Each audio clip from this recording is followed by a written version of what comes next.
वो लड़की, और आपको ऐसा क्यों लगता है? यथार्थ, जिस जगह से तुम बिलोंग करती हो वहाँ पर रहकर ऐसा मुमकिन नहीं, और जिस तरह के लोग तुम बता रही हो उनके होते हुए तुम्हारा वहाँ से भाग जाना भी मुमकिन नहीं।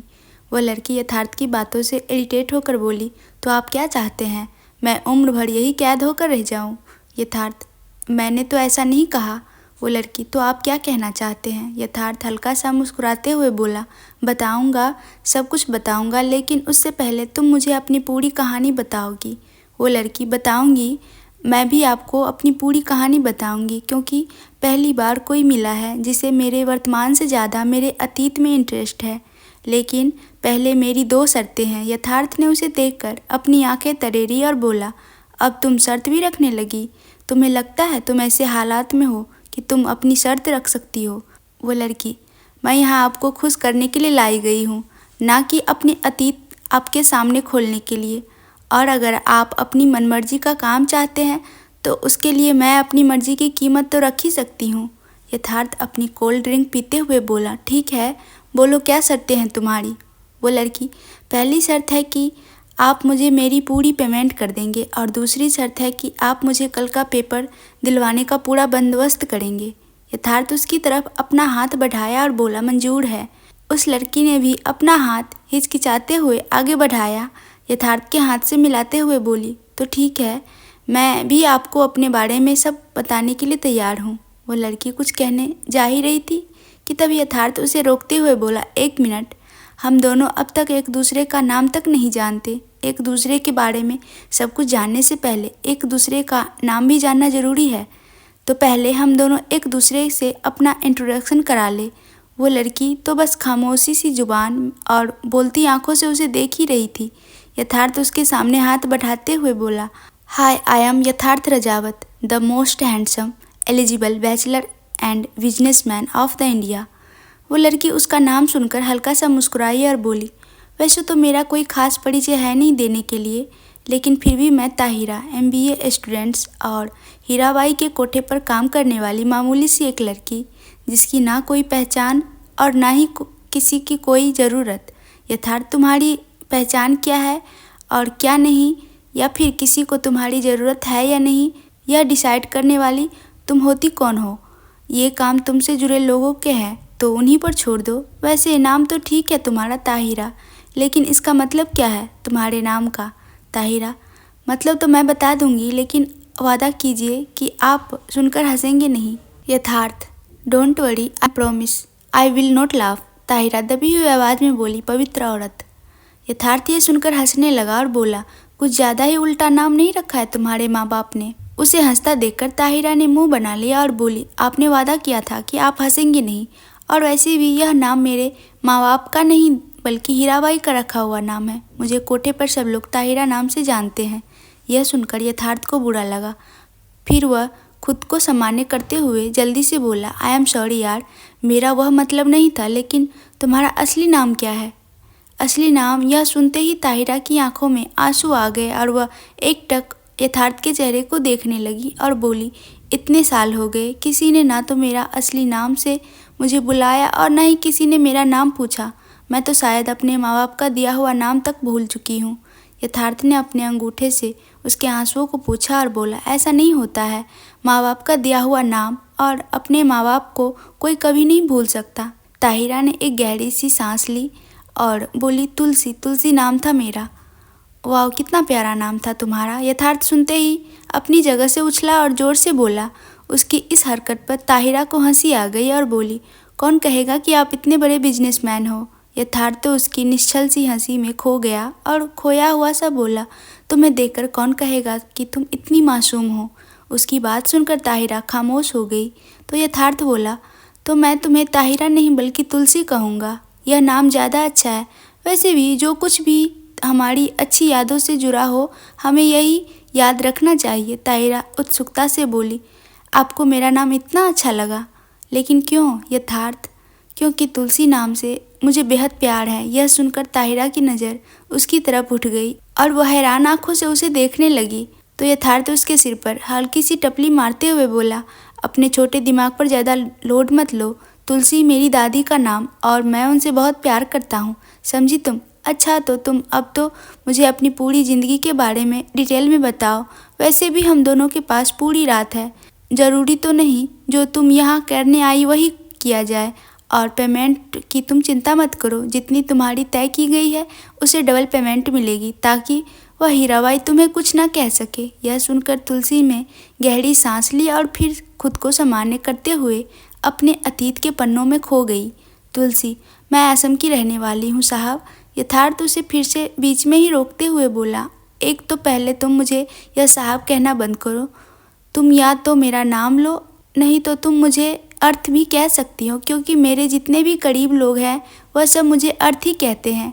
तुलसी हैरानी से उसे देखने लगी। यथार्थ को उसकी नज़रों में कुछ सवाल नजर आए।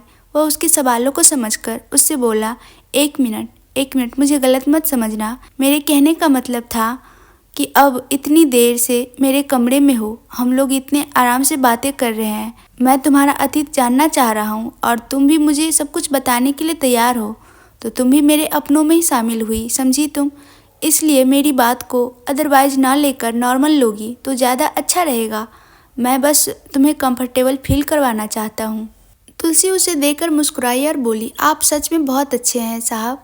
लेकिन फिर कहते कहते रुक गई और बोली, अर्थ साहब। यथार्थ अपनी बड़ी बड़ी आंखों को छोटा करके उसे घूरते हुए बोला, फिर से साहब। तुलसी ने उसे मासूमियत से देखा और बड़े ही प्यार से बोली, मैं आपका नाम नहीं ले सकती, बस इससे ज़्यादा और नहीं। आप बहुत अच्छे हैं और आप इज्जत देने के काबिल लग रहे हैं, और मैं खुद को इस काबिल नहीं समझती कि मैं आपका नाम लूँ, इसलिए अर्थ साहब ही रहने दीजिए। वैसे भी आपके नाम से ज़्यादा अच्छा अर्थ साहब लग रहा है। यथार्थ उसे समझाते हुए बोला, अगर तुम मुझे इज्जत देने के लिए बोल रही हो तो ठीक है, लेकिन अगर तुम खुद को इस काबिल नहीं समझती कि तुम मेरा नाम ले सको, तो फिर मुझे भी तुम्हारा नाम लेने का कोई अधिकार नहीं। तो मैं भी अब तुम्हें तुलसी की जगह तुलसी साहिबा कहूँगा। तुलसी अपनी जगह से खड़े हुए बोली, लेकिन ऐसे कैसे? यथार्थ ने उसका हाथ पकड़कर उसे वापस बिठाया और बोला, शायद तुमने वो कहावत नहीं सुनी, टिट फॉर टैट। यह सुनकर तुलसी का मुंह बन गया। तो यथार्थ उससे बोला, अब क्या हुआ? अगर मैं साहब तो तुम मेरी साहिबा। कहते कहते अचानक से उसे भान हुआ कि वह जल्दबाजी में क्या बोल गया, तो वह जल्दी से चुप हो गया और माहौल को नॉर्मल करने की कोशिश करते हुए बोला, अब तुम मुझे अपनी कहानी सुनाओगी या फिर ऐसे ही मुंह फुलाकर सुबह कर दोगी? तुलसी ने एक गहरी सांस ली और बोलना शुरू किया, मैं असम के एक छोटे से गांव में अपने परिवार के साथ रहती थी। मैं अपने माँ बाबा की इकलौती बेटी थी। जब मैं अपने बाबा के घर पैदा हुई तो मेरे बाबा ने पूरे गांव में मिठाई बंटवाई थी, जबकि पूरे गांव में किसी को भी यह बात अच्छी नहीं लगी थी, क्योंकि हमारे गांव में अब भी लड़कियों का पैदा होना अच्छा नहीं माना जाता था। मेरे बाबा ने कभी मुझे बेटी नहीं समझा, हमेशा मुझे अपने बेटे की तरह रखा और लड़कों की तरह मुझे स्कूल में पढ़ाने के लिए भेजा, जबकि पूरे गांव वालों को यह बहुत नागवारा गुजरी, क्योंकि हमारे गांव में लड़कियों को पढ़ाने की प्रथा नहीं थी।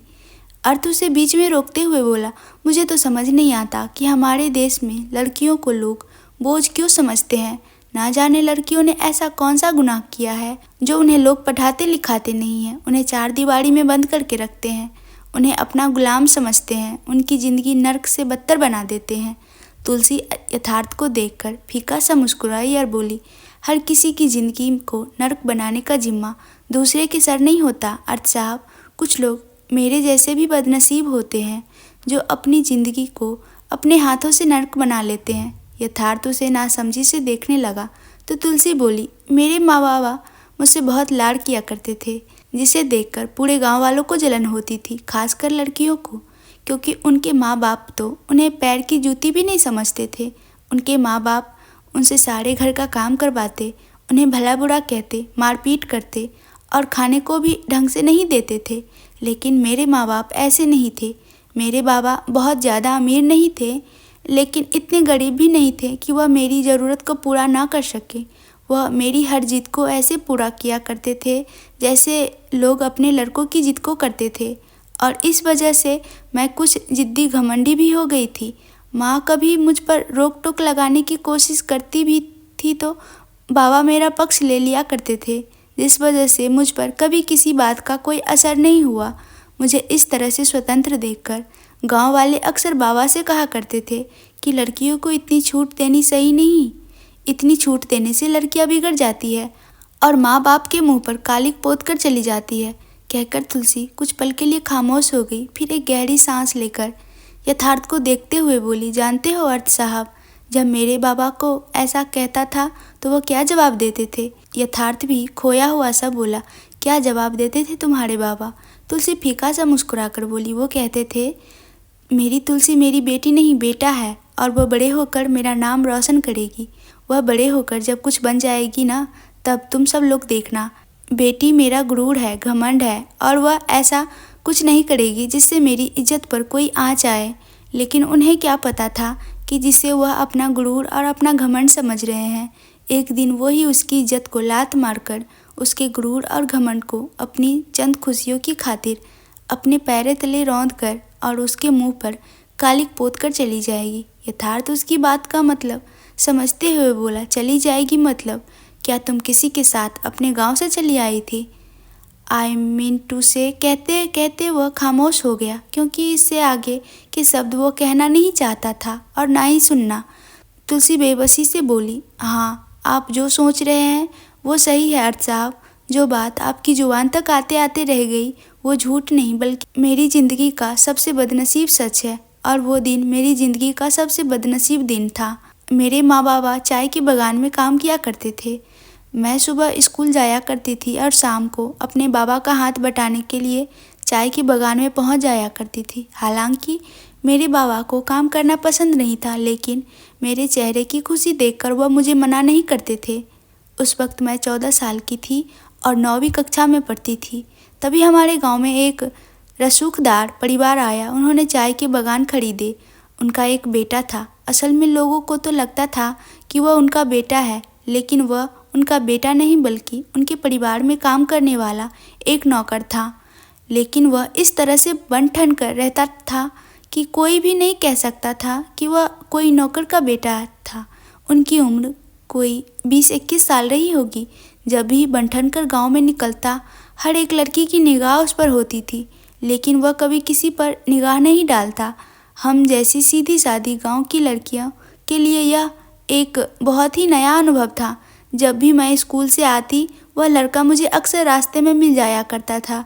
मुझे देखकर मुस्कुरा भी दिया करता था। यह देखकर मेरी सहेलियाँ चिढ़ाया करती थी, लेकिन मुझे क्या पता था कि उसकी यह मुस्कुराहट मेरी ज़िंदगी तबाह कर देगी। तुलसी खिड़की के पास खड़ी हुई शहर के चकाचौंध को देखते हुए आंखों में आंसू लिए और होठों पर फीकी सी मुस्कुराहट सजाकर बोली, ये शहर के चकाचौंध देख रहे हैं अर्थ साहब? जैसे ये चकाचौंध किसी भी आंखों को चुंधिया देती है और उसे कुछ पल तक सिवाय रोशनी के कुछ नज़र नहीं आता और बाद में उसकी आंखों के आगे अंधेरा छा जाता है, वैसे ही कुछ मेरे साथ हुआ। मैं उस लड़के के अस्तित्व की चकाचौंध में कुछ इस तरह खो गई कि पहले तो मुझे अपनी ज़िंदगी से ज़्यादा खुशनुमा नहीं लगी, लेकिन मुझे क्या पता था कि वह तो मेरी खुशियों का आरंभ नहीं बल्कि अंत है।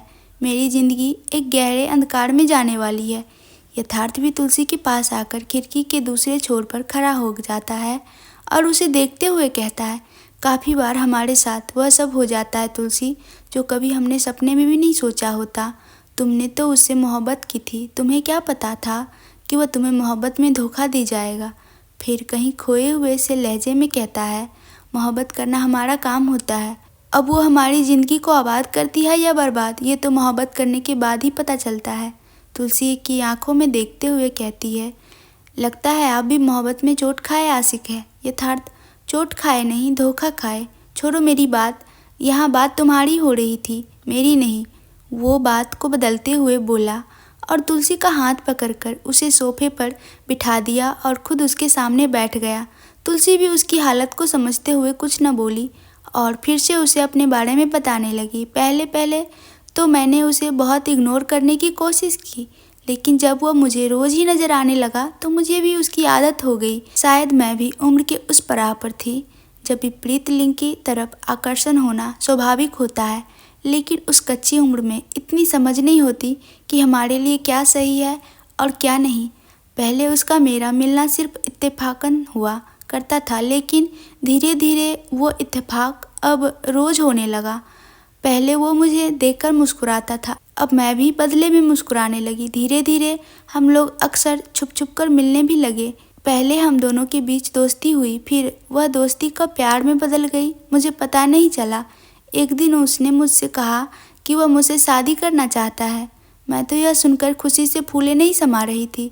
ऐसा नहीं था कि मेरी शादी की उम्र नहीं थी, लेकिन यह कहकर तुलसी ने यथार्थ की तरफ देखा जो उसे हैरानी भरी नज़रों से देख रहा था। यथार्थ उससे पूछा, क्या कहा तुमने? शादी की उम्र? लेकिन अभी तो तुमने कहा कि तुम सिर्फ 14 साल की थी। तुलसी, हमारे गांव में 13-14 साल की लड़कियों की शादी कर दी जाती थी। वो तो मेरे बाबा इस जिद पर अड़े थे कि वह मुझे पढ़ा लिखा कर कुछ बनाना चाहते हैं, इसलिए मेरी शादी नहीं हो पा रही थी। लेकिन मेरी माँ तो चाहती थी कि वह मुझे सही समय पर घर से विदा कर दे ताकि उनके सिर से बेटी का बोझ उतरे। शायद ऐसा हो जाता तो मेरी ज़िंदगी फिर से सही ही रहती, लेकिन मैं खुद जो फैसला लिया वो मेरी ज़िंदगी का सबसे खराब फैसला साबित हुआ। मैं अपने हाथों ही अपने पैरों पर कुल्हाड़ी मार ली थी। एक दिन उसने कहा कि वह मुझसे शादी करना चाहता है, लेकिन उसके माँ बाबा कभी भी इस शादी को नहीं मानेंगे, क्योंकि वह तो गांव के बहुत ही रसूखदार परिवार से रिश्ता रखता है और मैं तो निम्न दर्जे के परिवार से थी। इसलिए हम दोनों को अगर साथ रहना है तो हम दोनों को यहाँ से दूर जाना पड़ेगा। पहले तो मैं उसकी बात सुनकर बहुत ज़्यादा डर गई। पहले तो अपने माँ बाबा को बिना बताए शादी करने का फैसला लेना ही बहुत मुश्किल था। ऊपर से वह मुझे घर से भगा ले जाने के लिए कह रहा था। मेरे लिए यह इतना आसान नहीं था, क्योंकि अपने माँ बाबा को छोड़ने का तो मैंने कभी सपने में भी नहीं सोचा था, लेकिन उस उम्र का आकर्षण इतना ज़्यादा था कि मेरे माँ बाबा के 14 साल के प्यार पर भारी पड़ गया और मैं बिना कुछ सोचे महेंद्र के साथ अपने गांव से भाग आई। और मेरी समझ देखो, इतनी पढ़ी लिखी होने के बावजूद भी मुझे तो इतनी समझ नहीं थी कि उससे एक बार यह पूछ लूँ कि वह मुझे कहाँ ले जा रहा है। वह बस मुझे अपने साथ लेता चला गया और मैं तिनके की तरह उसके साथ उड़ती चली गई। वह मुझे पहले लेकर उत्तर प्रदेश आ गया, जहाँ पर उसने पहले से ही एक कमरा ले रखा था। उसने कुछ दिन मुझे वहाँ रखा, क्योंकि उसका कहना था कि हम लोग वैसे तो दिल्ली में जाकर शादी करेंगे, लेकिन अभी दिल्ली जाने में वक्त है, क्योंकि उसे वहाँ पर पहले से भारी तैयारियाँ करके रखनी है। इसलिए कुछ दिन हमारा यहीं रहना ज़रूरी है। मैं तो थी ही बेवकूफ़, उसकी हर बात को सच माने जा रही थी, बिना किसी सवाल जवाब के, बिना किसी शिकवे शिकायत के। मुझे माँ बाबा की बहुत याद आती थी। मैं उनसे फ़ोन पर बात करना चाहती थी, लेकिन महेंद्र ने मुझे कभी उनसे बात करने नहीं दी। वह हमेशा यह कहकर मना कर देता था कि एक बार हम दोनों शादी कर लें, उसके बाद वह मुझे मेरे माँ बाबा से मिलवाने के लिए गांव ले जाएगा। हम लोग 15 दिन तक वहाँ रहे और उसने 15 दिनों में बहुत बार मेरे करीब आने की कोशिश की, लेकिन ना जाने मेरे सिर पर भी भूत सवार था कि मैंने भी एक रट लगा रखी थी कि मैं बिना शादी के उसे खुद को हाथ भी नहीं लगाने दूंगी। काफ़ी बार उसे मेरी इस बात पर गुस्सा भी आता था, लेकिन वह मुझ पर ज़्यादा गुस्सा नहीं करता था। शायद गुस्से से उसका खेल बिगड़ सकता था। तुलसी, हम लोग 15 दिन तक उत्तर प्रदेश के एक छोटे से घर में रहे साहब। उसके बाद महेंद्र मुझे लेकर दिल्ली आ गया। उसने मुझसे कहा कि वह मुझे अपने बुआ के घर ले जा रहा है और वहीं ले जाकर वो अपने माँ बाबा की गैर मौजूदगी में अपनी बुआ के आशीर्वाद से मुझसे शादी करेगा। शादी के नाम से मैं बहुत खुश थी। मैंने अपना सामान और अपना छोटा सा बैग उठाया और उसके साथ बहुत खुशी से जाने लगी। लेकिन जहाँ वह मुझे लेकर गया, वहाँ का माहौल देखकर मुझे झटका सा लगा। मेरा दिल धक से रह गया और मेरे कदम अपनी जगह रुक गए। लेकिन उसने मेरा हाथ कसकर थाम लिया और मुझे प्यार से देखते हुए फिर से अपने साथ ले जाने लगा। मैं उसे मना करना चाहती थी और शायद दबी जुबान में कर भी रही थी, लेकिन महेंद्र शायद मेरी बात को समझकर भी समझ नहीं रहा था, क्योंकि वह समझना नहीं चाहता था। वहाँ का माहौल, वहाँ की चकाचौंध, लड़कियों के कपड़े, उसके हाव भाव देखकर तो मेरा सिर ही चकरा रहा था। मुझे वहाँ बहुत घुटन होने लगी। मैं बार बार महेंद्र से कहती रही कि मुझे बहुत अजीब लग रहा है, लेकिन उसे तो मेरी बात सुना ही नहीं दे रही थी। तंग गलियाँ, बदबूदार माहौल, मेकअप से लिपी पुती लड़कियाँ, किसी के हाथ में सिगरेट तो किसी के हाथ में शराब का गिलास, अजीब अजीब तरह के इशारे करती हुई और उन तंगलियों में घूरते हुए ना जाने कितने मर्द जो अजीब सी निगाहों से उन लड़कियों को देख रहे थे और उन लड़कियां उन्हें देखकर मुस्कुराती हुई गंदे गंदे इशारे करके उन्हें रिझाकर अपने पास बुलाने की कोशिश कर रही थी। मुझे तो कुछ समझ नहीं आ रहा था कि महेंद्र मुझे आखिर कौन सी जगह और क्यों लेकर आया है, क्योंकि हमारा गांव थोड़ा सा पिछड़ा हुआ था जहां पर टीवी वगैरह की कोई सुविधा नहीं थी और जो स्कूल था वह भी गांव से बहुत दूर था। इसलिए बाहरी दुनिया कैसी होती है उसके बारे में तो हमें कुछ खास मालूम नहीं था। एक तंग गलियारे से होता हुआ वह एक घर में घुसा और सीढ़ियों से होता हुआ एक कमरे में ले आया जहां पर चारों तरफ रंग बिरंगी रोशनी लगी हुई थी और बहुत सारे लड़के लड़कियां एक साथ बैठे थे। कोई लड़का किसी लड़की की गोद में बैठा था तो कोई लड़की किसी लड़के की गोद में और कोई लड़का किसी लड़की का हाथ थाम रखा था और वहां बने छोटे छोटे कमरों की तरफ ले जा रहा था। यह देखकर मेरा दिल धक से रह गया। अब मुझे कुछ समझ आने लगा था कि यहाँ क्या हो रहा है और महेंद्र मुझे कैसी जगह ले आया है। उस बड़े से कमरों के बीचों बीच वहाँ पर एक बड़ा सा तख्त था जिसके ऊपर एक मोटी सी औरत बैठी थी जिसका नाम चंदा रानी। नाम तो उसका चंदा रानी था, लेकिन लड़कियों की ज़िंदगी में ग्रहण लगाना उसका सबसे पसंदीदा काम था। चंदा रानी जो वहाँ की मालकिन थी, उसने मुझे ऊपर से नीचे तक ऐसे घूरा जैसे आंखों से ही मुझे स्कैन कर रही हो। चंदा रानी के बगल में 3-4 मुस्टंडे खड़े थे, वह भी मुझे अजीब सी नज़रों से देखने लगे। उसकी इस तरह की नज़र मुझे खुद पर चुभती हुई महसूस हुई। मैंने तो खुद को महेंद्र के पीछे छुपा लिया और ये देखकर चंदा रानी के होठों पर एक क्रूर मुस्कुराहट आ गई। उसने वहाँ रखे पीकदान में थूका और महेंद्र से बोली, माल तो तू बहुत बढ़िया लाया है छोरे, लेकिन एक बात बता कि कली अभी कच्ची है या फिर खिलकर फूल बन गई है। चंदा रानी के ऐसे शब्द सुनकर मेरे हाथ पांव कांपने लगे। महेंद्र ने मेरा हाथ कसकर पकड़ा और मुझे चंदा रानी के सामने ले जाकर खड़ा कर दिया और मेरे हाथ को ऊपर से नीचे तक छूते हुए बोला, कसम खुदा की चंदा रानी, बिल्कुल कच्ची कली है, अभी तक किसी ने हाथ तक नहीं लगाया इसे, यहाँ तक कि मैंने भी नहीं। चंदा रानी मुस्कुराते हुए बोली, चल झूठे, तूने इसका रस ना पिया हो, ये तो मैं मान ही नहीं सकती। महेंद्र, अरे चंदा रानी, मैं बिल्कुल सच कह रहा हूँ। मैंने खुद को इसके हुस्न से कैसे बचाया ये तो मैं ही जानता हूँ। मन तो बहुत था इससे एक बार चखने की, लेकिन कच्ची कली के दाम थोड़े ज़्यादा मिलते हैं ना, इसलिए खुद को रोक लिया और इसलिए ही तुम्हारे पास लाया हूँ, क्योंकि अब इसे खिलाकर फूल बनाना तुम्हारा काम है। चंदा रानी एक गंदी सी हंसी हंसी और बोली, हमारा तो काम ही है कच्ची कलियों को फूल बनाना। करते हुए उसने एक नोटों की गड्डी महेंद्र की तरफ उछाल दी, जिसे महेंद्र ने एक पालतू कुत्ते की तरह झट से पकड़ लिया और वहाँ से जाने लगा। उसे जाते देखकर मैं भी उसके पीछे भागी और उसका हाथ पकड़कर रोते हुए बोली, महेंद्र, यह तुम क्या कर रहे हो? तुम मुझे ऐसे छोड़कर कैसे जा सकते हो? यह कैसी जगह है? महेंद्र ने गंदे तरीके से मेरे गाल पर हाथ फेरा और बोला, जान, अब यही तुम्हारी जगह है, अब से यही रहना है तुम्हें। मैं उससे गिड़गिड़ाते हुए बोली, नहीं महेंद्र, ऐसा नहीं कर सकते तुमने मुझसे कहा था कि तुम मुझसे शादी करोगे, तो तुम यहाँ मुझे क्यों लेकर आए हो? मुझे यहाँ नहीं रहना, मुझे तुम्हारे साथ जाना है। यह सुनकर वहाँ पर खड़े हुए सब लोग हंसने लगे और महेंद्र भी हंसते हुए बोला, पागल लड़की, अगर मैं ऐसे ही हर लड़की से शादी करने लगा जिससे मैंने वादा किया तो एक पूरा गांव मेरी बीवियों से भर जाएगा। फिर चंदा रानी की तरफ देखकर, क्यों चंदा रानी, सही कह रहा हूँ ना? चंदा रानी अपनी जगह से उठते हुए बोली, हाँ, तू गलत ही कब कहता है महेंद्र, चल अब जा, ग्राहक का टाइम हो रहा है। मैं वहाँ रोती रही, बिलखती रही, सबसे गुहार लगाती रही, लेकिन किसी ने मुझे वहाँ से बाहर ना जाने दिया। महेंद्र मुझे उस नर्क में अकेला छोड़कर चला गया, लेकिन यह तो मेरी बदकिस्मती की बस एक शुरुआत थी। किसी ने सपने में भी नहीं सोचा था कि मुझे अभी कितने दर्द और तकलीफ से गुजरना है।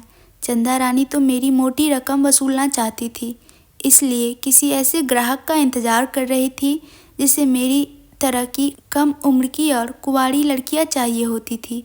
3 या 4 दिन ही बीते होंगे मुझे वहाँ पर आए हुए कि चंदा रानी को ऐसा ग्राहक मिल गया और उसने उस आदमी को मेरे कमरे में भेज दिया। उस आदमी को देखते ही मेरे रोंगटे खड़े हो गए। इस कहानी का आगे का भाग आप लोग को सुनना है तो कमेंट्स में ज़रूर से ज़रूर बताइएगा। और हाँ, ये कहानी अच्छी लगती हो तो चैनल को सब्सक्राइब करना ना भूलिएगा और वीडियो को लाइक करना भी ना भूलिएगा।